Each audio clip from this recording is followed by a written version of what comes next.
অনুশীলনী 3.4 2 3 নম্বৰ অংকটো কি আছে তোমালোকে স্ক্ৰিনত দেখিছা দুটা অংকৰ সংখ্যা এটাৰ অংক দুটাৰ সমষ্টি 9 আকৌ এই সংখ্যাটোৰ 9 গুণ ললে সংখ্যাটোৰ অংক দুটাৰ হালসলনি কৰি পোৱা সংখ্যাটোৰ দুগুণৰ সমান হয় সংখ্যাটো উলিওৱা তেতিয়া হলে বাৰে বাৰে পঢ়িব লাগিব যদি বুজি নোপোৱা প্ৰথমতে কি হৈছে কি কৈছে ভালদৰে বুজি ল'ব লাগিব তেতিয়া হলে আমি কৰিম কি কলেও দিছে সংখ্যাটো উলিওৱা এতিয়া আমি অংক দুটা ধৰিব লাগিব অংক দুটা কি দুটা অংকৰে গঠিত এটা সংখ্যা যদি সাপোজ মই উদাহৰণ দিছো দুটা অংকৰে সাপোজ 21 এটো দুটা অংকৰে এটা গঠিত এটা সংখ্যা 2 আৰু 1 এককৰ ঘৰত আছে 1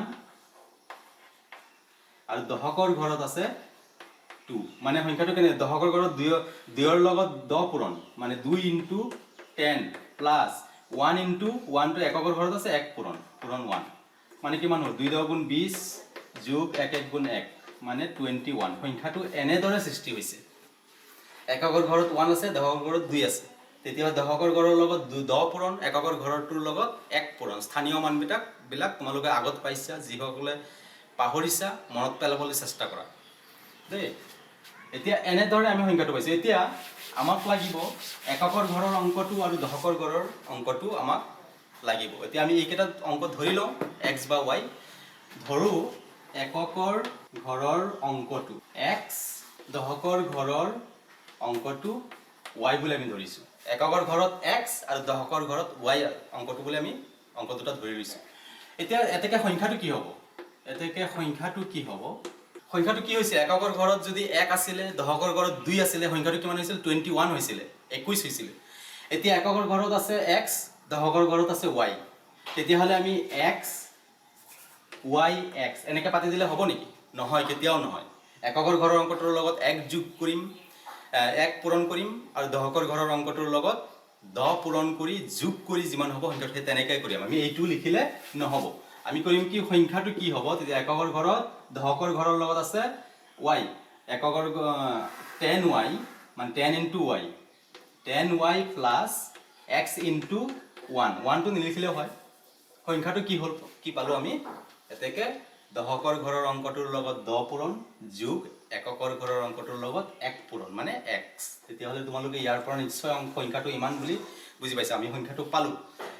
তাৰ পিছত কন্ডিশন আহিছে আমাৰ শৰ্তবিলাক কি আহিছে যে প্ৰশ্নমতে আহিব দুটা অংকৰ সংখ্যাৰ অংক দুটাৰ সমষ্টি 9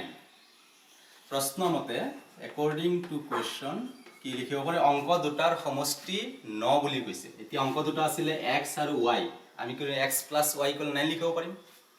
যে x + y = 9 এইটো এক নম্বৰ সমীকৰণ আমি পাই গ'লো নিশ্চয় বুজি পাইছা তাৰ পিছত এতিয়া 2 নম্বৰ সমীকৰণটো আমাক লাগে 2 নম্বৰত কি কৈছে শৰ্তটো আকৌ এই সংখ্যাটোৰ 9 গুণ ললে কোন সংখ্যাটোৰ এই সংখ্যাটোৰ 9 গুণ ললে মানে 9 গুণ মানে 9 পূৰণ কৰিম 9 গুণ লম আমি আকৌ কৈছে এই সংখ্যাটোৰ 9 গুণ মানে 10x + 10y + x এইটোৰ into 9 9 গুণ 9 পূৰণ কৰিলো 9 গুণ ললো লোৱাৰ পিছত কি হ'ল 9 গুণ ললে সংখ্যাটোৰ অংক দুটা হাল সলনি কৰি পোৱা সংখ্যাটোৰ দুগুণৰ সমান হয় মানে x ৰ ঠাইত y আহিব y ৰ ঠাইত x গুচি যাব সেই সংখ্যাটোৰ দুগুণৰ সমান হয় মানে 9 গুণৰ লগত পূৰণ কৰিলে কি হ'ম এইটো ইয়াত আহিব x টো ইয়াত যাব x টো ইয়াত আহিব y টো ইয়াত আহিব মানে 10x + y এই সংখ্যাটোৰ দুগুণৰ সমান হয় into 2 এইখিনি আমাৰ অংকটো কৈছে দুগুণৰ সমান হয় এইখিনি কন্ডিশন আমাক শৰ্তটো অংকটো দিছে এতিয়া ইয়াৰ পৰা এইখিনি আমি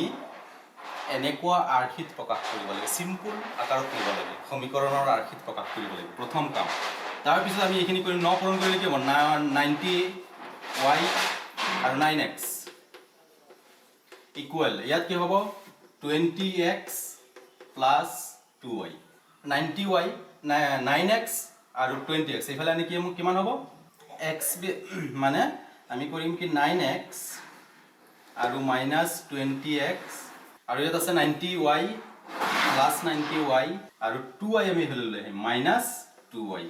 মানে গোটেইখিনি এক সাইডত লৈ আহিব x বিলাক x ৰ লগত y বিলাক y ৰ লগত যোগ বিয়োগ আমি কৰিম এইখিনিক আমি কৰিলো আমি কৰাৰ পিছত কি হ'ব 9x আৰু 20x কিমান হ'ব 9 ৰ পৰা 20 গলে 11x মানে -11x ঠিক আছে 9x জমা আৰু 20x হল ধাৰ 11x হল এতিয়া 90x 90y plus 2y minus মানে কি প্লাস হ'ব ইয়াত 88y ইকুয়াল 0 এই সমীকৰণটো আমি পালো এইটো হল আমাৰ 2 নম্বৰ ঠিক আছে নিশ্চয় বুজি পাইছা লিখিলো মই এখিনি মুছিব লাগিব তাৰ পিছত কৰিম আমি 1 নম্বৰ সমীকৰণ আৰু 2 নম্বৰ সমীকৰণ আমি পালো নিশ্চয় এখিনি যোগ বিয়োগেই অংক হেকাৰণে যোগ বিয়োগ পূৰণ হৰণ বিলাক তোমালোকে প্ৰায়ে কৰি থাকিবলৈ যত্ন কৰিবা তেতিয়াহলে বুজি পাবলৈ সহজ হ'ব এতিয়া চোৱা 11x 88y আৰু ইয়াত আছে x y 9 আমি কি কৰিব পাৰিম 1 নম্বৰ পৰা 2 নম্বৰ বিয়োগ কৰিব লাগিব বিয়োগ কৰিলেতো নহব আমাৰ অপনয়ন কৰিব লাগে মানে অপনয়ন কৰিলে ইয়াৰ পৰা এটো বিয়োগ কৰিলে নহব তেতিয়াহলে আমি কৰিম কি হেই আগৰ নিচিনা ইয়াত 11x বনাব লাগিব ইয়াতটো 11x আছেই তেতিয়াহলে 2 নম্বৰৰ সমীকৰণ x ৰ সহগৰে 1 নম্বৰ সমীকৰণক পূৰণ কৰিম যে 1 নম্বৰ ইয়াত কৰিম কি 1 নম্বৰ পূৰণ -11 2 নম্বৰ সমীকৰণৰ x ৰ সহগৰে পূৰণ কৰিম কৰাৰ পিছত কি হ'ব 1 নম্বৰৰ লগত -11x -11y ইকুয়াল -99 নিশ্চয় বুজি পাইছা এটো হৈ গল আমাৰ 3 নম্বৰ সমীকৰণ তাৰ পিছত 2 নম্বৰৰ লগত কি পূৰণ কৰিম 1 নম্বৰৰ সমীকৰণ x ৰ সহগৰে পূৰণ কৰিম তেতিয়াহলে 1 পূৰণ কৰিলে ইমানেই হ'ব মানে 1 পূৰণ কৰিম -11x +88y ইকুয়াল 0 এইটো হৈ গল 4 নম্বৰ তাৰ পিছত এইখিনি মই মুছিলো এতিয়া চোৱা আমি কি কৰিম 3 নম্বৰ পৰা 4 নম্বৰ বিয়োগ কৰি দিম এইটো এটা শৰ্ট পদ্ধতি আছিল মই হেতু কোৱা নাই যেহেতু অপনয়ন পদ্ধতিত কৈছে তেনেকুৱা ধৰণতে আমি অংকটো কৰিম কিন্তু এটা শৰ্ট পদ্ধতি আছিল ইয়াত এতিয়া চোৱা যদি বিয়োগ কৰো 3 নম্বৰ বিয়োগ 4 নম্বৰ বিয়োগ কৰিলে কি হ'ব এইটো ক্যান্সেল 11x -11x -11 এটো প্লাস হৈ যাব 11 জমা 11 ধাৰ তেতিয়া 0 এটো হৈ যাব মাইনাস তেতিয়া -88 আৰু -11 কিমান হ'ব 99 মানে -99y আৰু ইয়াত কিমান হ'ব -0 মানে -99 ইয়াৰ পৰা কি পালো y equal minus minus cancel 99 এৰ 99 হৰণ কৰিলে 1 মানে y এর মান 1 আমি পালো এতিয়া y এর মান সমীকরণ 1ত